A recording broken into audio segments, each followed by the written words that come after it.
Caroline Dowd-Higgins. Thank you for listening to Your Working Life, my podcast series featuring thought leaders in the career and personal growth arena. I know that you spend a significant portion of your life at work, so I'm on a mission to provide you with tools, inspiration, and resources so you can enjoy your career and love your life. And I am so excited to welcome my very special guest to the show today, Hayley Barna. Hayley, welcome.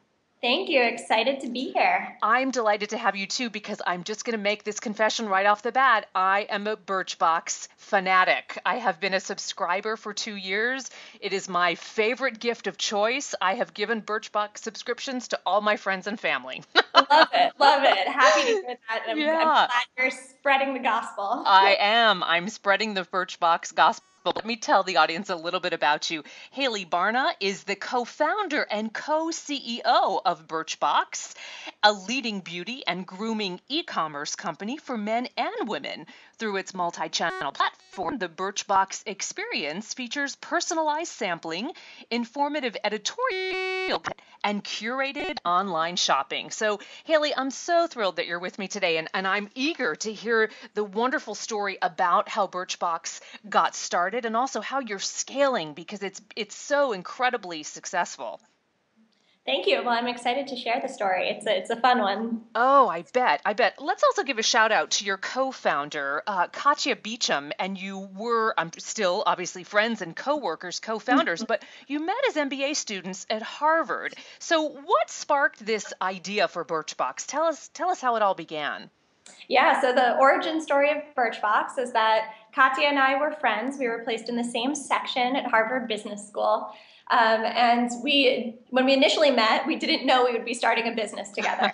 But instead, we hung out, we studied together, we ended up writing a few papers together, and I think maybe our biggest project before we came up with the idea of Birchbox is that we planned spring break for 40 people together. Brilliant. Which is a stressful and detailed undertaking. And the fact that our friendship survived through that, I think, it showed us that we would be good partners in business as well as in friendship. That's brilliant. Where did you go on that spring break? Where was the trip? We went to Riviera Maya on the east coast of Mexico. It was fantastic. There were costume parties involved. That's awesome. So what was the inspiration for Birchbox? Did this come out of a class, or, tell me how that got started? Yeah, so I think the inspiration really came from a lot of different directions at once. It was almost this perfect storm of different insights. So first, Katya and I had been taking a class that semester in our second year of business school on disruptive innovation. So I think we had innovation on the brain. Secondly, both of us were really excited about e-commerce trends. So seeing purchasing shift online. We both, personally like to shop online for media like books and music, and for clothes, footwear, apparel. But we saw a big gap in beauty. We did not see beauty shifting online in the same way, and that definitely got us thinking. And then we also had real life inspiration. So Katya would often come over to my apartment to get ready before we went out for the evening, and she would notice fantastic beauty products, which was a bit of a mystery because she knew that I was low maintenance and frankly a little bit clueless when it came to beauty. And she would always ask, where did this newly launched fragrance come from? Where did you get this fantastic bronzer palette? And I would say over and over, Molly gave it to me, Molly gave it to me. And Molly had been my roommate in New York before I went to business school, and she was a beauty editor at Condé Nast. So she had the unique privilege of having access to the beauty editor's closet filled with the best products out there. And given that she was, early in her career in publishing, she didn't have a lot of funds for gifts. So she used that closet to give her friends pick-me-up presents and birthday gifts. And I was the lucky recipient of many of those. So Molly would give me a product, but in my case, she would also tell me how and why to use it. Brilliant. And so Molly's with Birchbox now, correct? That's true. So Molly was not only the muse and the inspiration for the idea of Birchbox being your beauty editor best friends, but she was also our first hire and our first our editorial director. Oh, that is so neat. Yeah, but so Katya noticed this, and we thought, let's put these two things together. It's hard to buy beauty online. It's hard to buy beauty in general because it's cluttered and confusing. There's always new Right. things. You don't know what's right for you. Let's create a service that is personalized, that provides not only the products for you to test, but the backstory and the information on how and why to use those products. And then let's make it easy to purchase it online by combining it with an online store. Love it. And I have to say, as a customer right now for 2 years, I so appreciate that. I'm eagerly awaiting the next video, right? That's going to tell me what's in my box and tell me how to use it. And that's so helpful, right? Because it's not just about the product, and I'm a product junkie. I want to know how to use it and why it's important to me. So thank you from my perspective about making that such a rich You're experience. welcome. I'll tell Molly that you Yes, appreciate please do. Please do. her. Let's give her a shout out. Okay, so let's talk a little bit though about being in business with a dear friend. And in this case, multiple dear friends, right? Because Molly's on board as well. Is it tricky working with friends? I wouldn't change it for the world. It's definitely challenging, but it's so rewarding. You get to mix work and life in a way that the people that you like to spend time with are also the people that you get to spend your days with. It's fantastic. And we also respect each other and challenge each other to be the best we can be in our work roles. In particular with Katya, we refer to our relationship as partners and co-founders, almost like a marriage. Yeah, yeah. In that communication is key. The more we talk, the more we communicate about, even our insecurities or what our needs are, the stronger our relationship is. So she's been a fantastic partner. We've hired, Molly was our first hire, but since we've also recruited a lot of people that we knew before founding Birchbox, and I think it's one of our key advantages is that we're able to recruit people who we know are fantastic. Yeah, who you know and trust, and that's what it's all about, right? It's not just about, putting out a job posting out in the social media world. You hire people who you know and trust. And, that's so palpable. Just again, to tell you, as one of your customers, you see that joy in the videos, and it's lovely. You can tell you're working hard, but you're having a great time doing it. Yeah, that's the voice that we try to communicate to our customers is one that, that's real and that's transparent, that's really authentic.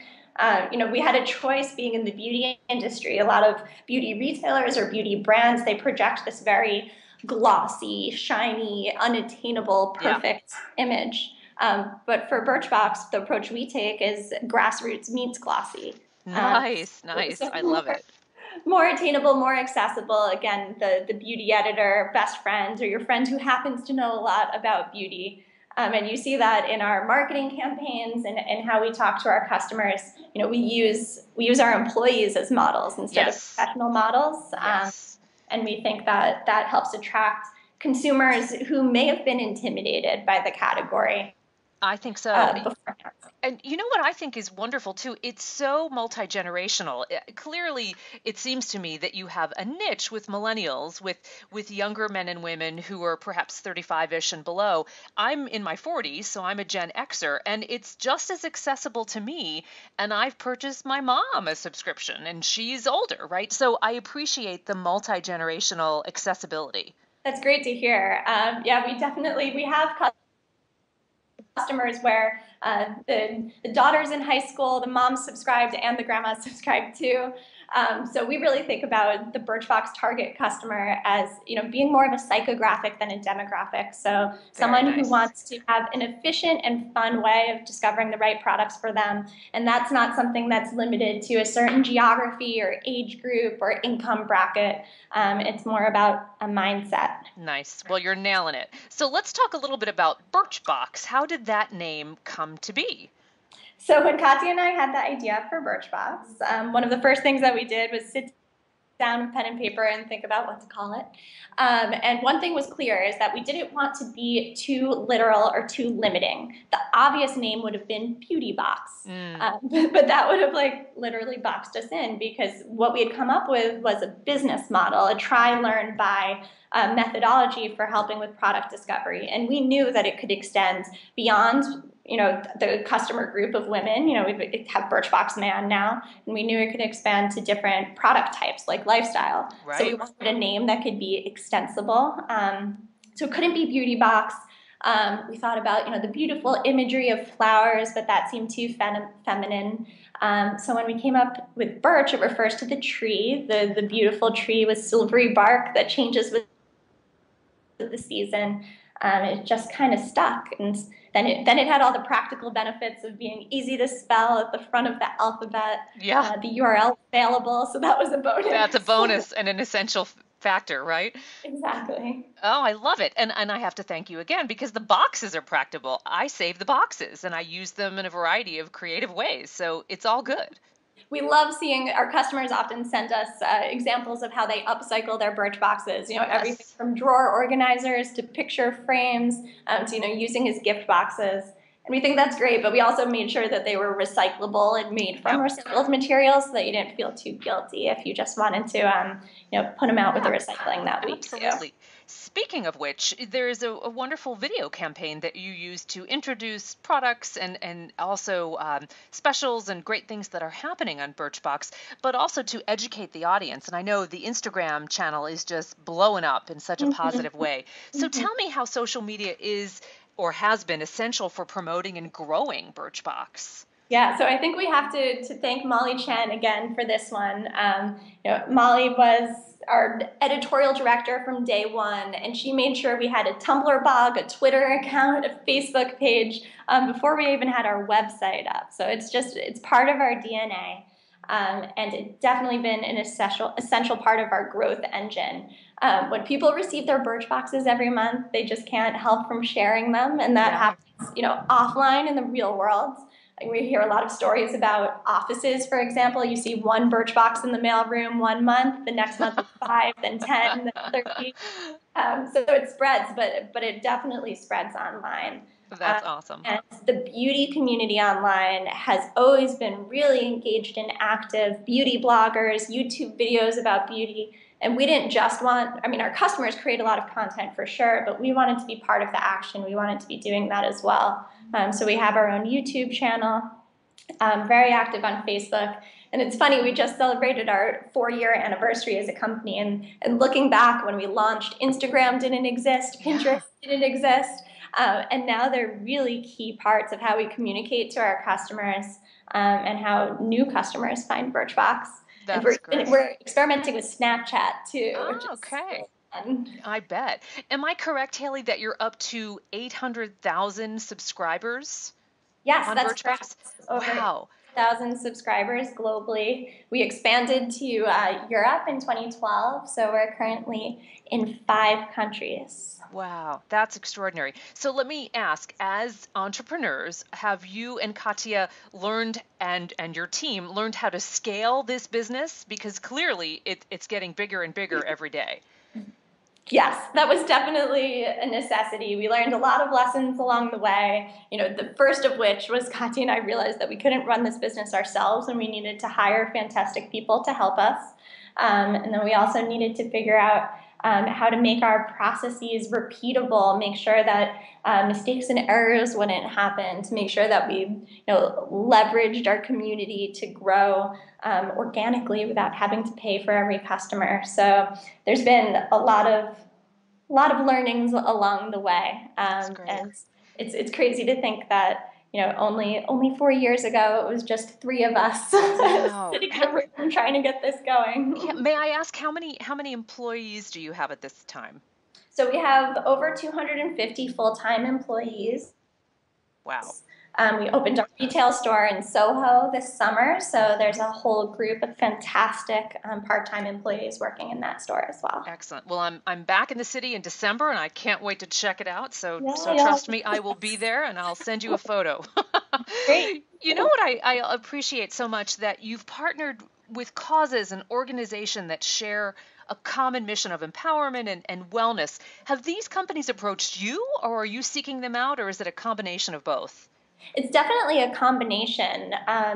When we launched Birchbox, we thought of it almost like a magazine where every month was a new issue with a new story to tell, because we had to keep it fresh, keep it interesting for our customers, but also that we saw it as an amazing platform to tell stories. Yeah. So we've partnered with a huge range of media companies, charities, other organizations. So some of my favorites include Gossip Girl for their Yes. season finale, which was a really fun story to tell through products.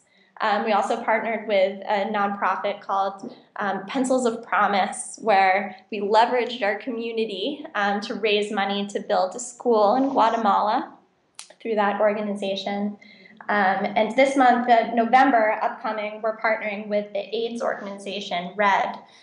So we're turning our box, the cardboard boxes that we ship the Birch boxes in, Yes. red, and also including facts about AIDS. And we're going to do a whole social media campaign to raise awareness about the disease and also the ability to have an AIDS-free generation. Oh, that's awesome. I look forward to that. Some of those we reached out. In other cases, they come to us because they see Birchbox as a really good platform. Excellent. So, Hayley, you talked earlier about being a disruptive innovator, both you and Katya, and it reminds me of the author and speaker and thought leader Whitney Johnson, who writes so beautifully about disruptive innovation. So, what advice do you have for aspiring entrepreneurs? I know so many of the women and men who listen to this show are diving into the entrepreneurial space, and it's scary, as you know. So, what's some advice for these budding entrepreneurs? So much advice, mostly because we made a lot of mistakes. And that's okay. Thank you for being honest about that. Yeah.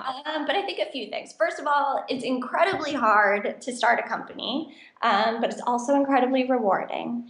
And if you're thinking of starting a business, make sure it's something that you're passionate about, because that's what's going to get you up in the morning on those bad days, because it's a roller coaster and Right. it's going to be fantastic some days, but other days are going to be really hard. So if it's an idea or a topic that you really, really believe in, that's what makes it worthwhile. Mm-hmm. And then, in terms of, it is intimidating to start a business, but a technique that Katya and I used was, to have those big dreams and that grand vision, but not be afraid to start small. So after we had the idea for Birchbox when we were still students, we actually just started with a beta test, a proof of concept, where we had a very version of the Birchbox model that we piloted to make sure, do consumers like this? Are brands willing to work with us? And of course, it was like a teeny tiny version of the vision. I think we're still working towards that ultimate vision. But it helped us just to break it down into the small steps and get started. Did you have mentors or sponsors, Hayley, that helped you and Katya along the way? Yes, definitely. Some people, when they come up with a startup idea, they're scared to talk to you about it. They say that it's in stealth mode. And they tell you they've got to kill you. And we were complete opposite. The second, literally the day that we had the idea, we talked to everyone we knew saying, hey, would you sign up for a subscription service where you've got a personalized set of samples? We're talking to our friends, our family, professors. We really we're not shy about asking for questions, asking for advice, really in every direction. And it's an approach that we still use today, is that asking questions is the best way to move forward. Good for you. And what about funding? I think a lot of early entrepreneurs and startups say, if only I was funded. But there's a point in which you are fundable. Can you talk about that? Yeah, I think it's a very exciting time for startups, because the cost to start a business is actually lower than it's ever been before, especially for web-based businesses. Compared to 10 or 20 years ago, when the servers alone would necessitate raising money, now you can just light up a website with very little. So the approach that we took was to do that proof of concept first, and I think that's what most investors expect these days. They don't fund an idea or just a PowerPoint. They expect that you have metrics, that you've pushed the ball forward, and that you understand what it is that you're going to do with that money. So my advice is to figure out how to get started with, self-funding or maybe with a loan, instead of pinning everything on, oh, I need $1 million first, and then get started. Good advice. Excellent. So is the Harvard community celebrating you? They must be so proud. I hope that Birchbox is alive and well on campus. We are, I think. So we have a case about Birchbox that Katya and I go back to campus, and we don't teach it. We just sit in the corner and listen to everyone. That's great. Tell us what we should have done back in 2011. But it's really fun for us. So we're actually going up next week to do that again. It's a fun tradition, and we recruit from Harvard too. So when Katya and I started, we thought, we are like two of us, both MBAs. How could we possibly need to hire any more? But we've since proved ourselves wrong. That we've hired a lot of MBA grads for a lot of different functions in our business. That is great. So tell me, Hayley, what is new and exciting and coming down the road for Birchbox? I am eagerly anticipating what's new. There's always exciting stuff on the horizon for Birchbox. As of today, we are planning for the holiday season, which is huge for the beauty industry, huge for e-commerce. So we basically start planning for holiday in spring. Yeah, I'm not surprised. Yeah. In the making. A few things we have planned include beautiful change in the box design for December. And that's something that we're going to extend into the new year. So people will be seeing a lot more color on their Birchboxes in 2015. And we're always adding new brands, new products, listening and adjusting to their feedback. Excellent. So Hayley, one more question and then I'll let you go because I know you're a busy woman and there's a lot cooking at Birchbox. What is one single message? What's an important thing that you want women and men to know about Birchbox that they might not know? It's hard to choose just one. I bet. Yeah. What I want them to know is that Birchbox is both efficient and fun. And without Birchbox, you're probably making some wrong decisions or missing out on some fantastic products. So you should come to Birchbox.com and check it out. I couldn't agree more. And as I said, I am a Birchbox groupie and I celebrate those comments. Absolutely. I'm eager for my next box next month. So Hayley, tell us how we can get onto Birchbox.com and become a subscriber and how we can also follow you on social media platforms. So it's very easy. Just head to Birchbox.com where you can fill out a profile, tell us about your beauty and grooming needs and preferences. You could go from there. You can also gift a subscription. It's a great holiday gift. It's great for Valentine's Day too. Follow us on Facebook, Instagram. We're Birchbox. That's our handle. And if you want to follow me personally, my handle is Hayley Bay, HayleyBay. Excellent. Hayley Barna, thank you so much. You are the co-founder and co-CEO of Birchbox. I thank you and Katya for what you're doing. I love my Birchbox subscription. And I thank you for sharing your wisdom and your inspiration to our budding entrepreneurs listening as well. Thank you for having me, and thanks for your enthusiasm and for being a customer. Absolutely. Take good care, and I wish you great success. And I want to thank all of you for listening to Your Working Life, where my goal is to help you design your career destiny so it doesn't happen by default. True career and life satisfaction is really possible, and it's time to embrace what you love doing so you can do more of it. Take good care. I'm Caroline Dowd-Higgins.